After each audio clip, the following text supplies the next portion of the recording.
Hi guys, so where I am right now is kind of weird because I'm in my brother's room, but that's where Chip is because I'm redoing my room, so my room's a mess, so I moved her into here. I'm going to be doing a cage review today, and I'm just going to be giving some constructive criticism. That is always helpful for people, and that is what everybody on my Instagram asked for. If you want to go follow her Instagram, it is chip.thehamster1. But the first thing I do want to do is show you her new cage setup because I recently did more. I feel like it's more German now because I lifted her sand bath because me and my dad built a stilt for it, and I think it looks really good. So here's the front. It has 11 inches of bedding, and in some areas it also has 12. And then this is what the top looks like because the top is in the way, but she really enjoys it, and it helps her with burrowing because she kept burrowing in the lower areas, so I think this helps her a lot. So I'm just going to be showing you guys the cages and then talking a bit about them. I'm just going to show you guys them on my laptop that is in front of me. So the first cage is from Cute Hamster Tales on Instagram, and I just want to say her cage is amazing and her hamsters are absolutely adorable. This is what the cage looks like. So her cage is an IKEA Detolf, which is a very well-known hamster cage, and it is 950 square inches of floor space, and it is for a winter white hamster. There is an 11-inch wheel, which is an amazing size wheel. I believe that dwarf hamsters, they honestly need really big wheels because you don't want them hurting their backs or hurting their legs. And it has 9 inches of bedding at the highest point, and there are 2 underground multi-chamber hides. But if I were to add anything, maybe another piece of grapevine wood somewhere, just like in the more empty areas. But I really like this cage, and I would give it a 10 out of 10. So the next cage is absolutely amazing. It is also a German style cage, and she wanted to mention that at the highest point there's 13 inches of bedding, which is an amazing amount of bedding. Here is a closer up picture of it. There's another picture from the deeper part of the bedding, and then here is this picture and this one. And I just want to mention your hamster is absolutely adorable. So I really like this cage, and I like that you use a water bowl like the last cage. I think water bowls are a lot more natural, and there's also a really good size wheel, and there are multiple hides.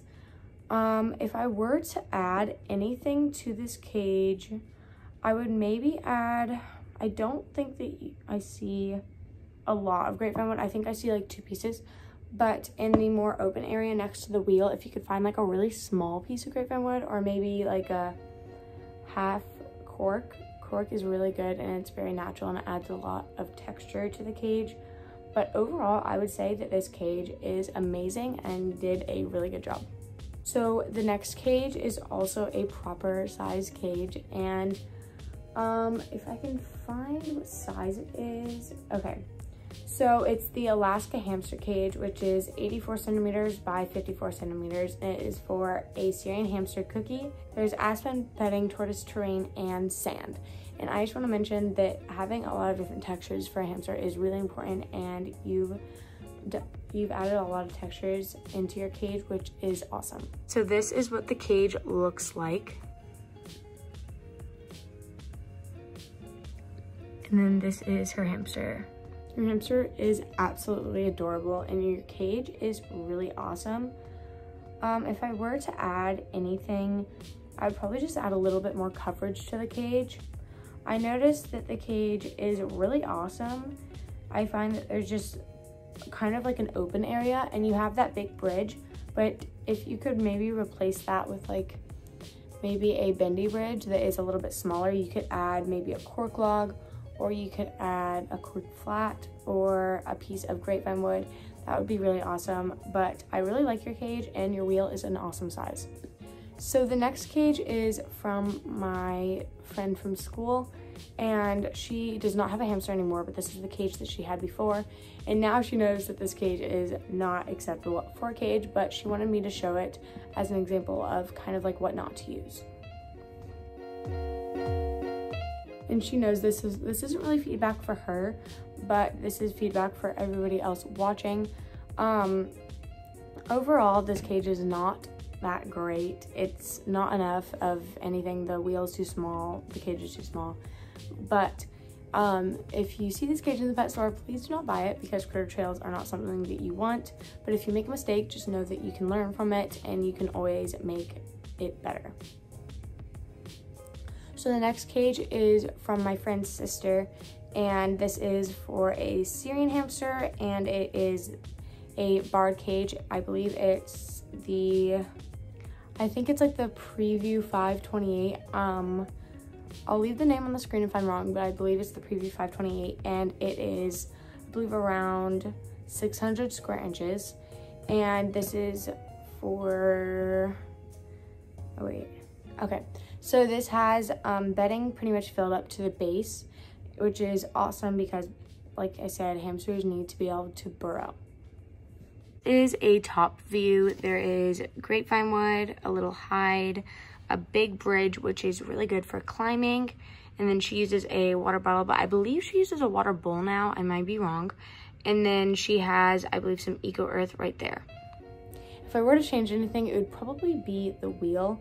Personally, I would aim more towards an 11-inch, but I know that her Syrian is kind of a small Syrian, but I would just make sure that her back does not bend, and then you should be good. Overall, I really like this cage, and I give it a 10 out of 10. So the last cage is from my friend. This is for her Russian Campbell's dwarf hamster, and it's actually Chip's sister, which is really cool. But I do not know how many quarts her cage is. It is a bin cage, but I've seen it because I went to her house and seen it, and it is around, I would say, 800 square inches. And your hamster is so cute. His name is Bob Ross, which is the cutest name ever. But this is what the cage looks like. I'll show a close-up in a minute. An overview of the cage. There is Eco Earth, a food bowl, a peanut hide, her hamster, a 8.5-inch wheel, some tubes, and a sand bath. And then this is like, I believe it's an edible hide, and I'll get to that in a minute.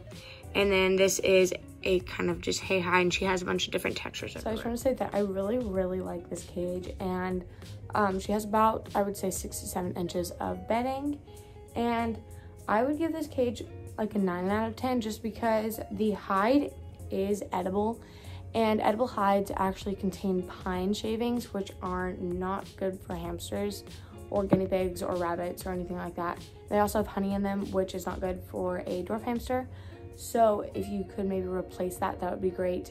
But because I see that your hamster has chewed on it, but if you can't replace it, I would just honestly just probably take it out just to be safe, because they're not the safest for your hamster. So now I finished the cage reviews, but I do want to show you guys one thing. Since my last video, I have changed Chip's diet a bit. I stopped feeding her the Missouri Rat and Mouse blocks because they have really bad ingredients. If you do use them, it is okay to use them. They are safe, but it's just not my personal favorite thing to give her. So instead, I give her dried chicken cat treats and mealworms. So I actually have to feed her today, so I'm going to show you guys what I do for that. So today she gets her main mix, and then also she gets a few supplements and some veggies. So now we're in my kitchen, and I'm just going to get her some vegetables and maybe fruit. I don't think I'm going to get her fruit today, but I'm going to show you guys what I give her. So the first thing I give her is wheatgrass. She loves wheatgrass, and so does my guinea pig. She's obsessed with it. And so I'm just going to give her a few pieces of wheatgrass. Wheatgrass is really good for hamsters. And I don't put this in her salad bowl, I just put it around her cage. This is her cage, by the way. So here she is, come here. So she is around, I would say, 4 to 5 years old. So now I'm going to just give her a small piece of broccoli. I would give her a bigger piece, but I did give it to her a few days ago, so I don't want to give her a ton. Next thing is lettuce, which is Chip's absolute favorite. I just give her romaine lettuce. Sometimes I give her green leaf, but today it is romaine. Now I'm going to give her just a small piece of cucumber without the seeds. I'm going to give her this much. So I'm just going to put her veggies into her veggie bowl and then her wheatgrass right there. Now on to her main mix. So today she gets her add-ins. So I'm going to give her some quinoa,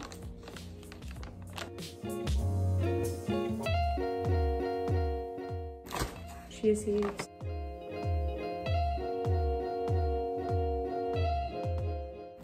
flax seeds,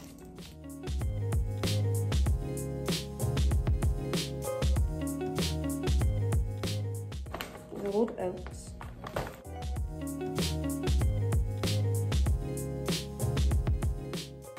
and walnuts.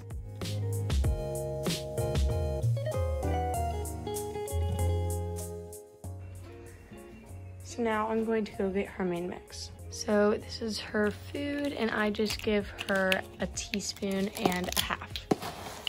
So I just like to mix it up, and it looks like this. And then I give her